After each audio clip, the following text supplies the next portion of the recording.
खुदारा जब आप किसी के घर जाएं तो अंधे बनकर जाएं और गूंगे बनकर निकलें। एक सहेली ने दूसरी सहेली से कहा कि बच्चा पैदा होने की खुशी में तुम्हारे शौहर ने तुम्हें क्या तोहफा दिया?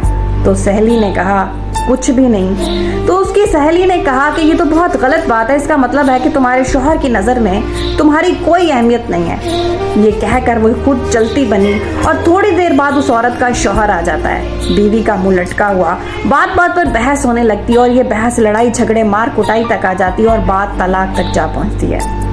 जाहिद ने हामिद से कहा कि यार 18,000 की नौकरी में तुम कैसे गुजारा कर लेते हो?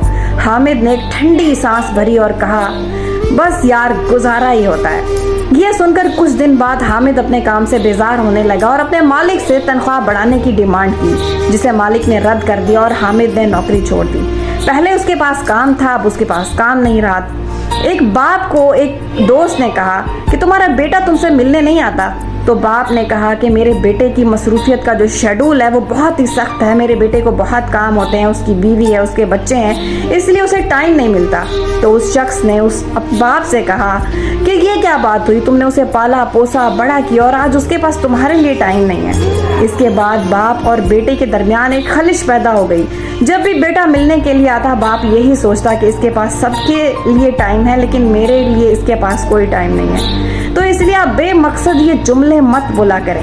हम नहीं जानते कि नादानी में हम अक्सर बिला मकसद सवालात करने लगते हैं कि तुम्हारे पास ये क्यों नहीं है, तुमने ये कैसे लिया, तुम इसके बगैर कैसे गुजारा करोगे। हम नहीं जानते कि हमारे ये जुमले सुनने वाले के दिमाग में क्या असर डाल रहे हैं, उसके दिल में मोहब्बत या नफरत का कैसा बीज बो रहे हैं। इसलिए आप इन बिला मकसद सवालात से गुरेज किया करें। हमारे माशरे में आजकल जितने भी फसादात हो रहे हैं ना, इनके पीछे किसी तीसरे शख्स का हाथ होता है और इसी तरह के जुमले होते हैं।